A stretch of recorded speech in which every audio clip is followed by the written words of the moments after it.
A frequently asked question is which preamplifier to buy for your amplifier. Well, I make amplifiers. I sell Class D amplifiers that are based on high-power modules, and everyone thinks that I'm also a huge expert in preamplifiers. Well, in general, I understand the topic, but I can't say that I'm a really big expert, because, like any engineer, you have real practical experience with relatively few models. It's not like being a salesman. A salesman has experience with many models, new ones come into the store, and everything changes there, but an engineer doesn't have that.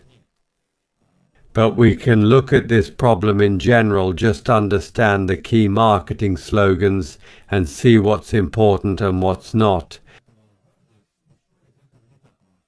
The key thing is just to get oriented with what the salespeople are telling us.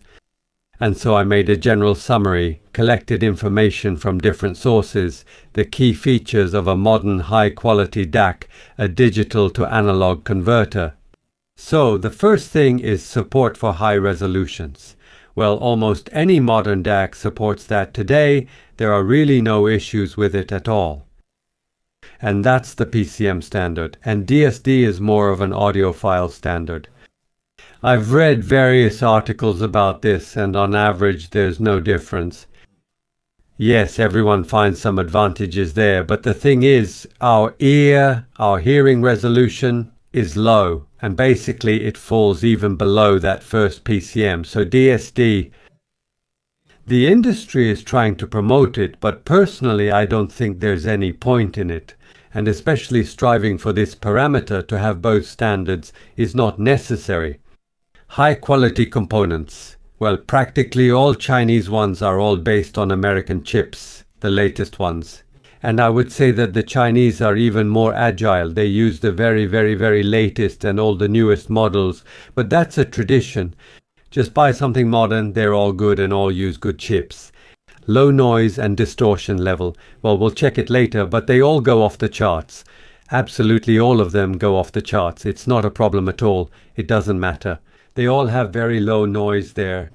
And actually, in marketing, they play with a couple of decibels, which is still much lower than our hearing threshold. Precise clock generators, that's jitter. Basically, in the latest modern chips, all of this has been solved. It's not important either. Just the latest chip, everything is fine there. Balanced analog path, I would pay attention to the presence of XLR outputs, because many of the DACs being made now are powered by 5 volts. That's not much. If you don't have balanced outputs, you simply can't drive a modern power amplifier. There's not enough output level. For full power, the standard is that you have a balanced output, and you can get 3.8 volts from this balanced output, and for that, you need a balanced one. If it's not balanced with 5 volt power, then you can't get more than 2 volts. Here it's 5 volts, but there is such a problem, so having an XLR output, a balanced one, I would say is important. It's also important from the point of view that with a balanced output, you can use professional microphone cables, which are sold for next to nothing. They're very good, and you can run them over very long distances. At the amplifier input, we have a very strong signal, 100 or even 1000 times stronger than a microphone. And we can transmit this signal over significant distances, up to 600 meters ideally, but we need less than that. Let's say from 1.5 to 25. High quality operational amplifiers. Nowadays all amplifiers are high quality, even the 5532, which was released quite a long time ago. It's also good. You can't hear the difference. If good amplifiers are installed, that's good, but I haven't seen a single bad DAC made from operational amplifiers, but marketing keeps pushing it very strongly. In any review, the emphasis is on the fact that you can replace the operational amplifiers, but overall, it doesn't matter. I said that the XLR output is important. A balanced architecture is good. As for the operational amplifiers, replacing them doesn't really make a difference in my opinion. And the linear power supply is also mostly marketing, since you can make a good power supply that is either switching or linear. Well, if you take a really cheap one, a really cheap power supply, then both will be bad. Basically, you just need a good power supply. And I would say that in the latest developments of digital to analog converters, everything is fine there. And synchronous USB, well, since all the synchronization and jitter are already handled in the chip, I would say it doesn't really matter much. But in marketing, it's used to the fullest extent. There were problems with jitter in the past, but the latest digital to analog converters, the chips made by Texas Instruments, have solved this as well. But marketing will tell you this one has it, this one doesn't, this one is $500, this one is $220, and they'll steer you toward the $500 one. Since we're talking about DACs, let's quickly go over streamers as well, because now there is a whole range of devices where streamers and DACs are combined in one. And it's believed that because everything in the streamer is in one box, everything is designed for good sound, it will be better than working with a computer. Let's see what the marketing says. So, support for major streaming services, that's important, absolutely, no question about it. High resolution streaming playback, well, that's important for the future, and we're working for the future. Modern software platform. And here I want to pause for a moment. This is the weak link of all streamers, all cheap streamers. We have a lot of Chinese models where one model replaces another, and backward compatibility is very expensive. Well, that's basically about supporting previous generations, and that costs a lot of money. Writing software for the future, especially specialized software, is not a problem. But making it support both the previous controller and the next one, and here I would say this is in favor of branded companies. They sell more, they have more money, and they somehow care more about their users. And if you bought something more expensive from them, then you'll get that kind of backward compatibility. This is important, but on the other hand, if you bought something for a couple hundred, and then the next year again for a couple hundred, well, something a bit better, a bit newer maybe. Well, there's a catch here. Yes, there's a catch. A built-in quality DAC, but usually it's already there. It's rare for a streamer to have no DAC at all. There's always something there. And usually, these more or less good streamers have an internal DAC. There's also the option to send the stream to an external one if you have some kind of super-duper device. You just need to check what kind of outputs it has. A well-thought-out internal architecture. Yeah, it should be done properly. But the thing is, all the manufacturers of these chips give you what's called a reference design, or some kind of reference layout for critical elements. If you follow it or even copy it, everything will work out for you. Honestly, I've actually never seen DACs with bad layouts. They all work. If this signal produces noise with such good parameters, everything is fine there. Touchscreen display, modern interface, yeah, not bad. But I could live without it. I would say it's more important for me to be able to control it from my phone. It's a better remote control than a touchscreen display, but that's just my personal preference. Flexible connectivity. Well, yes, it's good that there are many different universal outputs. I would say for modern devices it would be nice if Bluetooth existed as well for modern ones. Ethernet and Wi-Fi are by default. Yes, a streamer can't be without Ethernet and Wi-Fi. These two are the most important because everything else can be solved with an external DAC and so on. Well, let's sum it up. So for DACs, high resolution, low noise and jitter, a quality chip and so on, linear power supply, I don't agree with that. It can be either way. You just need a quality power supply. Balanced outputs. I would say balanced outputs are important. And for streamers, well, stable operation. Well, there are a lot of lousy ones that work unstably. It's a software problem. Support for all services, high resolution, and preferably a built-in high-quality DAC. That happens quite often. A good hardware base, well, those are kind of empty words to some extent, but support for all services and decent software, that's how I would put it for streamers. Decent software and also that it's supported. Those who are in the software industry know that if some decent good software is released, it's properly supported for 5 years, and then it's kind of supported for another 10 years. But here, it's a bit simpler. Well, if it was supported for at least 5 years properly, that would be good. And let's take a look at one example. I picked the lowest level. I think this is the basic one, but it has everything. It has everything. There's a DAC, a streamer, and a preamplifier. I don't sell them, but I picked one. I even bought one so that my clients who want to listen to my amplifier, they can be strange people sometimes. They're ready to buy a really good amplifier, but they have some second-hand preamplifier brought from Germany that was once good, but it's outdated and usually it can't even deliver a normal level.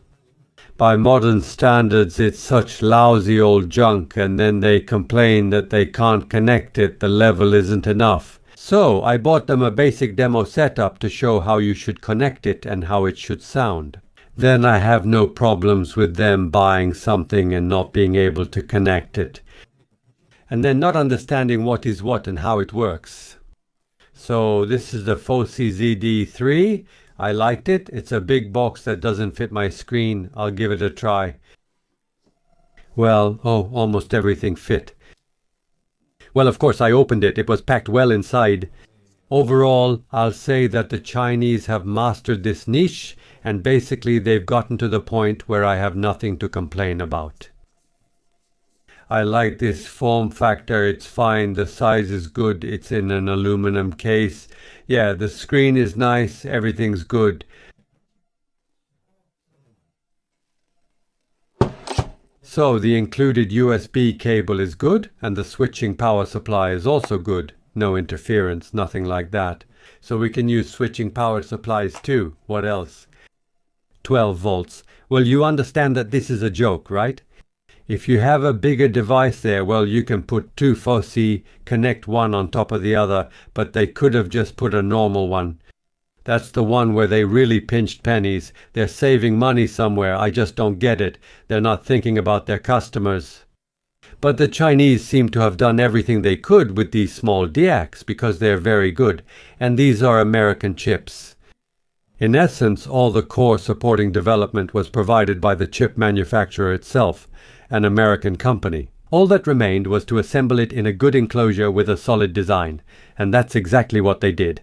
The configuration was also well thought out. And all the other things, basically, the most important part isn't even in the front. But in the front, what do we have? In the front, we also have settings, selection, and here is the indicator. I won't even connect the full internet there. With this, I want to focus on more important things, in my opinion. First of all, so we have unbalanced and balanced outputs, symmetrical and asymmetrical outputs. It's very important because if we're missing even one of these, we always end up having a problem somewhere. For example, I have equipment with a balanced output, while others have equipment with only an unbalanced output. When you have both, all of this is solved. So, when you choose your digital to analog converter, whether it's number 1, 2, or 10, a digital to analog converter, connectivity is more important than any extra functionality. If it doesn't have both outputs, don't buy it. Sooner or later, you'll get something good and new that's designed for the future. I expect these balanced connections will keep increasing. It's just that the connector is much better. What else? It's 12 volts. Yes, 12 volts, 12 volts. It's important because this unit also has a remote control, even though it's small and has few functions, but it's absolutely enough. Personally, I think that this kind of asceticism regarding functionality is also important, because everything you do is clear and everything works. Yes, everything works, and the remote is decent. It's plastic, but it's decent, and you don't need anything more, and you don't need to pay more either. If we go back to connectors, I think that for a modern DAC like this, Bluetooth is necessary. It makes many things much easier.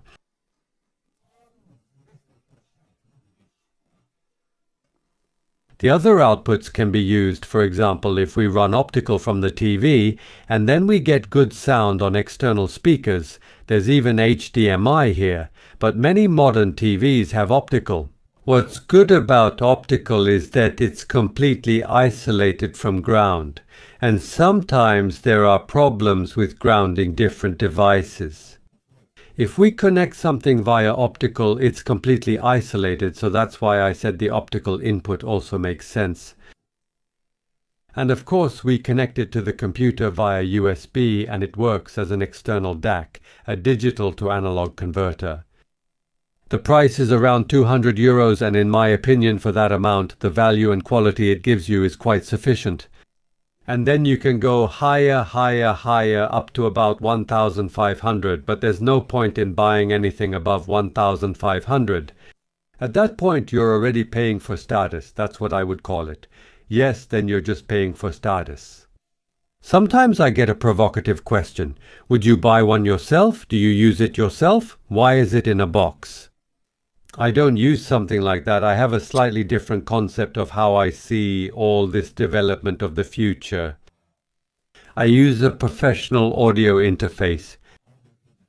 I don't know the correct Russian terminology, but I think it would be an external sound card. So what do I use? I use this external sound card. Basically, its functionality is pretty close to this Fosi ZD3, but it has microphone inputs, it has a separate control for headphones, and it also has balanced outputs. There are several modes. USB 3.0. I can connect external power and use USB, for example. If the USB power is not good, I can use an external power supply. It will always work. Why don't I use these on a daily basis? Mainly because I think a computer is the most convenient device for connecting to streaming services. So I end up with a computer and this kind of audio interface. This device is the Zoom AC2. Zoom is a Japanese manufacturer of high-quality recorders of various types, audio recording devices with microphones and so on. And everything they make is high quality. And the reason I chose this one is because it has an adjustment. This button is the weak point of all external sound cards. There's a weak potentiometer there and it starts to creak after a year and a half or two, but this one will last forever. The Japanese have very good small components. For example, this one doesn't creak. No matter how many years it works, nothing creaks. Japanese potentiometers are just better. They're better than the Chinese ones and better than the American ones, so what do we get? For example, when I use my computer, I play some music, all the playlists, all the keyboard controls. It's very fast. I can even control it remotely from my phone, but I won't show the phone. If I open the app on my phone, I can control this app. I can control this application from a completely different device. For example, I can take an old computer, sit down, and control it remotely from my phone. In the end, this whole computer-based system turns out to be much more flexible. I can type incredibly fast on the keyboard, search for things quickly, and do all sorts of other tasks. So a computer actually ends up being the most convenient interface for controlling modern streaming services. Basically, that's why I keep this external sound card. Of course, I also use it for podcasts, for measurements and other things. Basically, it's an alternative. Not for everyone, but for the younger generation who were born with a keyboard in their hands. For them, it's a more convenient interface. And when I also talk about different principles of the future equipment, future musical architecture, I think the computer plays a crucial role. It's very easy. The future generation, they were born with a keyboard in their hands, and for them it's such a familiar environment. I think, also considering that the secondary market for personal computers is large, and for portable computers as well, you can easily make a simple machine for music production, browsing the internet, or even playing movies for the TV. And the TV itself is becoming such an interface. So I also like the architecture of this external sound card. There are also sort of very minor, insignificant things that, well, seriously make things easier. So if you have a computer in front of you, a device like this, it means this part doesn't limit you in terms of outputs, no matter where your amplifier is located. These cables can be long, you can run them around the whole room, and there won't be any loss of quality if it's a balanced output. For example, to slightly adjust the volume, it's so simple, so convenient, it's so fast, much faster than using a remote. Well, it's a small thing, but when all these little things add up, personally for me, I think it's about using the computer as a way to connect to streaming services. Because of the ability to browse the internet, do two things at once, study and so on and so forth, it makes a certain amount of sense. So for everyone who wants that kind of traditional experience where you have the equipment, you come in, turn on the sound and so on, that's a good DAC. It also works almost like an audio interface, but for me, an audio interface has more features, since I can also connect microphones, participate in various video conferences and other things with good sound. So for me, it's a specific use case, but it's a good device. Overall, it's a basic device on which to start working. This is the Fosi Audio ZD3. And there are a million of the same small nimble devices, all of which claim how good it is. And finally, well, what are its specs? Someone would say that I showed it but didn't measure anything. But you don't need to measure, someone has already measured it for us. Let's just take a look at them. And as for the measurements, there's a good website, Audio Science Review. One engineer has decent equipment, worth about 100,000. He has the very best measuring device. And he gets sent a lot of devices, especially by the Chinese, for review, and that's how he makes his living, and he measures them professionally. And basically here are all the specs, and as you can see, they're off the charts, both in terms of distortion, signal-to-noise ratio, and total harmonic distortion. And the output level, at full output, is 3.9 volts. It will drive any equipment. They did a great job on that one. And here all these measurements are neatly organized.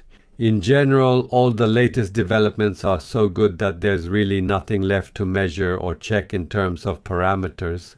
They're all in the excellent zone, all exceeding the threshold of our hearing by 100 or even 1,000 times. Basically, everything is very, very perfect. Alright, if you want, check it out yourself. You'll find this Audio Science Review on the internet.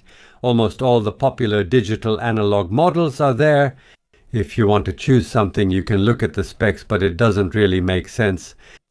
It's more important to look at how they're mechanically made, how the buttons are, how convenient they are, how many inputs and outputs there are, whether there are balanced outputs, if there's a 12-volt trigger, that's important, and so on, things like that. But to generalize all the latest Chinese DACs, I'd still be a bit more cautious with simple RFBOs. But all digital to analog converters are good, so choose whichever you like.